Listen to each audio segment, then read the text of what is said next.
Most repeated questions की series में question number 2 है, drive expression for electric field due to electric dipole at a point on its axial line.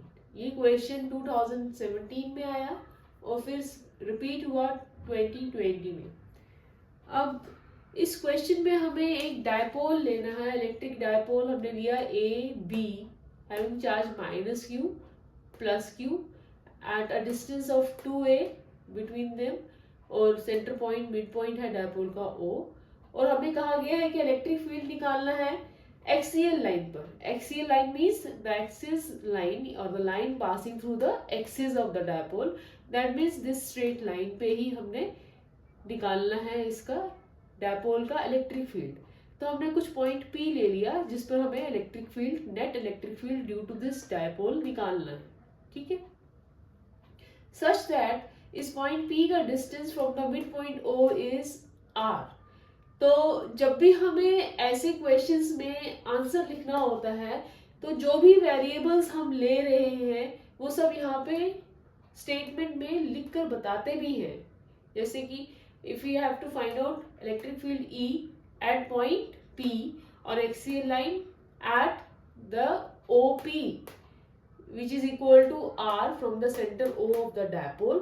और फिर हम ये भी बताएंगे कि 2a is the distance between the charge minus q and plus q of the dipole। अब let E1 is the electric field at point P due to the charge minus q at A। अब इस electric field E1 की अगर हमें direction निकालनी होगी तो हम कैसे निकालेंगे? हम क्या एज्यूम करेंगे कि पॉइंट P पर हमने क्या प्लेस किया है, एक टेस्ट चार्ज।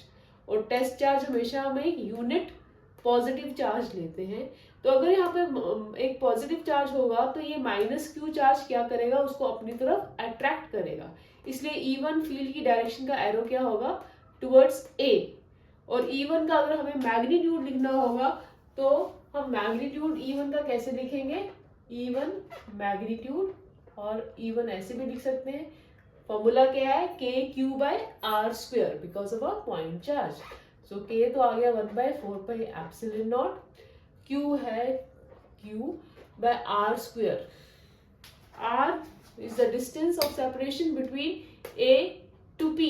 तो A to P means AB plus BP, ठीक है।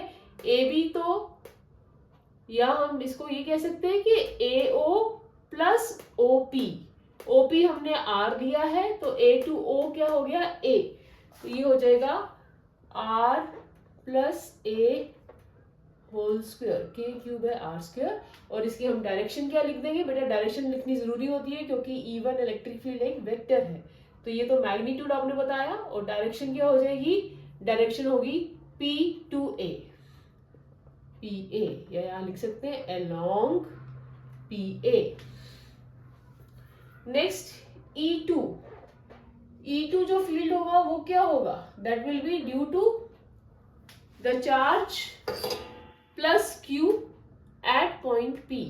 अब अगेन पॉइंट P पे हमने एक यूनिट पॉजिटिव चार्ज रखा है तो प्लस Q क्या करेगा, अपने से उसको रिपेल करेगा। तो E2 की डायरेक्शन क्या हो जाएगी, B to P, इस तरफ, राइट, इस तरफ। Okay, so we can write it. अब इसका मैग्नीट्यूड क्या होगा, फिर से 1/4πε0 KQ/R²। Distance between B to P will be equal to what? It will be this R minus this A। So we can write it as R minus A whole square। और इसकी direction क्या हो गई, direction will be B to P along BP, ठीक है। But अब हमने क्या निकालना है, net electric field E because of the 2। अब इसमें से आप ये देखिए E1 इस डायरेक्शन में है और E2 इस डायरेक्शन में है, मतलब वेक्टर एडिशन करेंगे तो इन दोनों का हमें डिफरेंस लेना पड़ेगा।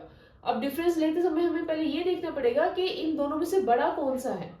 उसके लिए आप ये देखिए कि E1 is inversely proportional to R plus A whole square and E2 is inversely proportional to R minus A whole square.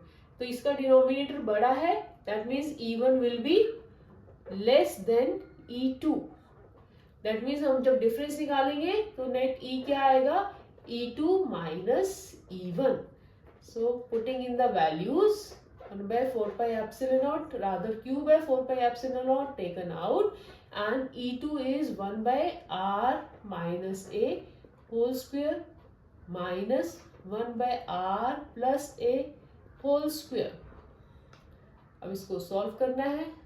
Q by 4 pi epsilon naught solve करने के लिए a minus B A plus B, तो formula क्या आ जाएगा, A square minus B square, और बाहर जो स्क्वायर है that will remain as that.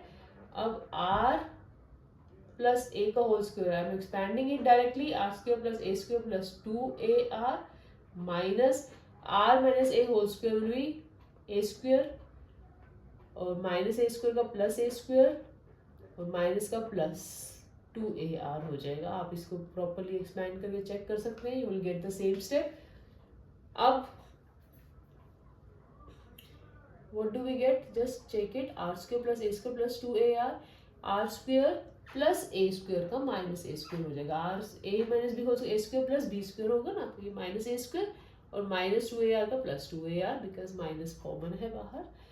ठीक है, so this becomes r square cancels, a square cancels, and what we get is q by 4 pi epsilon naught 2 plus 2 4ar. तो 4ar को हम क्या लिखते हैं, 2a into 2 4ar, तो ये 2 to the 4ar बन जाएगा. इसको ऐसा क्यों लिख रहे हैं अभी समझ में आ जाएगा, r square minus a square का होल स्क्वायर.